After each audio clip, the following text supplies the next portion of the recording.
bringing on poverty alleviation, bottom line. But if you look at the food crisis, we have to address it in a whole different manner, and that's why I raised you the study by the Center of Strategic and International Studies, because what it's raising is that we cannot do what we've been doing. Of every time you have a food crisis, food aid. Okay, the World Food Program, which is a direct part of the UN system, and we work very closely with them as United Nations Development Program, has changed its focus from a food aid organization to a food assistance organization. Because what it says is that we are not just going to be just an emergency organization. Yes, we are going to do food aid in terms of emergencies, but we have to start looking at what are the causes of a food crisis happening. We have to be out there to prevent such food crisis hereafter from happening. Okay, which means we have to work with farmers.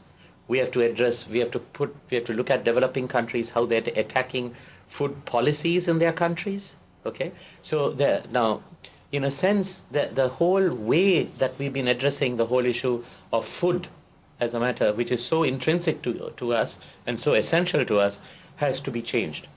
So bottom line, to answer your question, yes, it's going to affect it, but it's also at the same time the food crisis has made us think differently in terms of how we've been attacking this issue in terms of the poverty equation.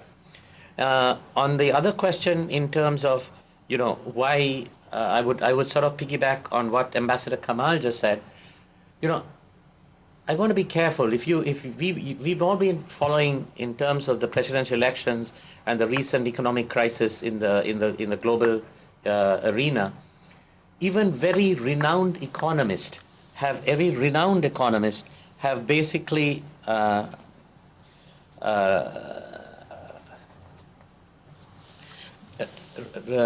even renowned economists have different points of view. Okay, and they themselves cannot agree on a common view of what is that appropriate model for the future. Okay, so we are all stuck in trying to explore what is that right approach that we are going to follow through for the future. Now, in a sense, as I said to you coming back, and when I think it was Andrea or someone else asked this question about if the US is not looked as a model, who are the others that are looked as a model? It's this issue that I mentioned, is why China somehow is being looked more and more as a model for development. I'm not looking as a political model. I'm saying they're being looked at more and more as a model for development. Okay? And in a sense, and of course when you look at that, people start looking at their different models, but at the same time, why it's being looked at is that everyone is trying to search for what is that model for my country, in the context of my culture, in the context of my environment, in the context of the conditions that are prevailing in my country, or or each country that is there. Because this prescription that we think that one size fits all is not acceptable, and it's not working. We all thought that a free market system, the democratic, a democratic sense of capitalism is the right approach to go. We're not sure right now. So in a sense, we all believe in a democratic system, and we will all advocate for democracy. And in our concept as UNDP, one of our key areas is democratic governance, and we work on elections, on human rights issues and things of that sort.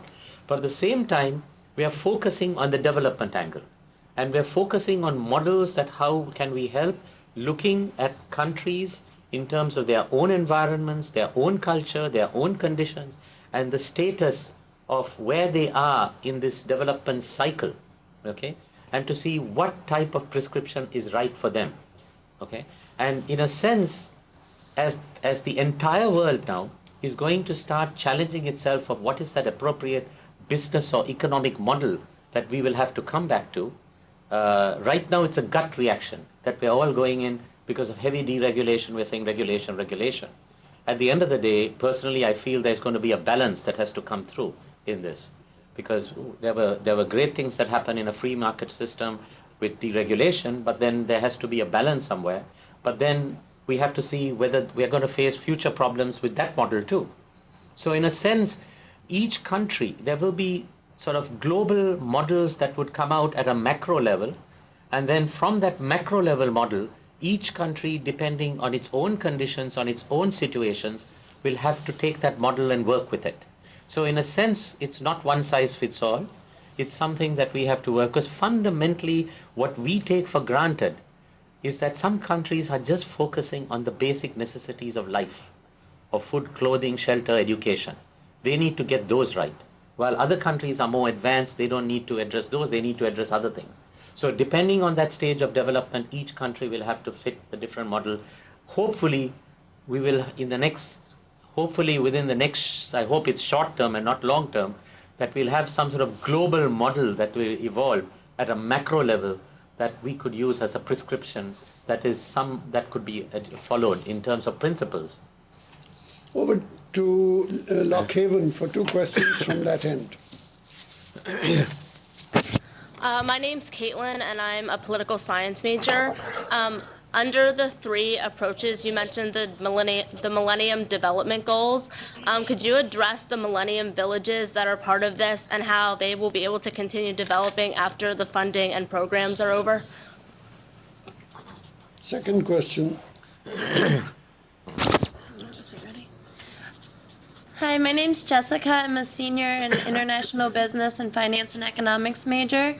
I'm wondering, if free trade is to resolve funding problems for developing countries, how are developing countries to compete with increased regulation, and what is the role of the U.S. in making this a level playing field to alleviate poverty worldwide? Would you like to take the first question, and I'll take the second? Okay.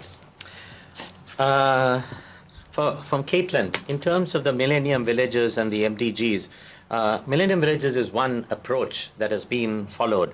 And really, I would say the father of that is Jeff Sachs. As most of you may know, Jeff Sachs is right now leading the Earth Institute in Columbia University. He works with us in UNDP too. He's an advisor to the Secretary General. In the formulation of the Millennium Development Goals, Jeff played a very key role with us. Jeff, just to say, Jeff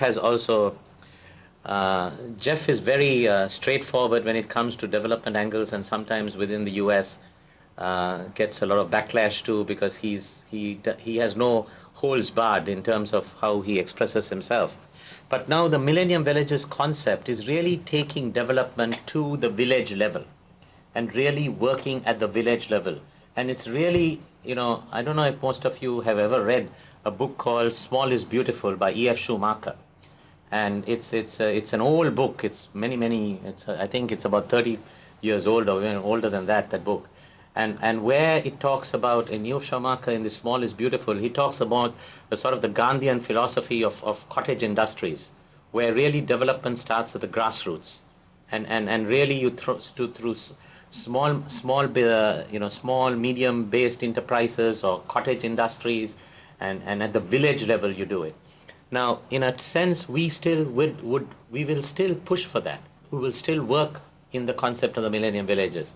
But there are some problems we sometimes encounter in the concept of Millennium Villages, because in some developing countries there is a feeling that when you work at the village level, that you may end up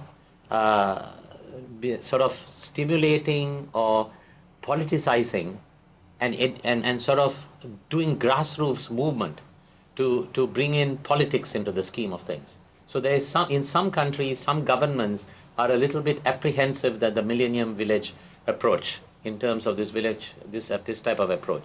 But at the same time, we feel very strongly that at the grassroots level, the Millennium Village concept is a good concept, and we may need to sort of tinker around the edges of avoiding getting into problems on the national government side. But we are committed to it. There is a lot of funding that Jeff himself has got from, I think, from the Gates Foundation and from others in terms of Millennium Villages. So I think the funding is not the issue. There is money coming in for that. It's the challenge of really getting that across and making it work and convincing national governments that it is a way of moving forward on the development side in different countries. I'd like to take the question relating to free trade. Free trade is a concept which is thousands of years old. In other words, You produce what you can best produce, I'll produce what I can best produce, and we'll exchange.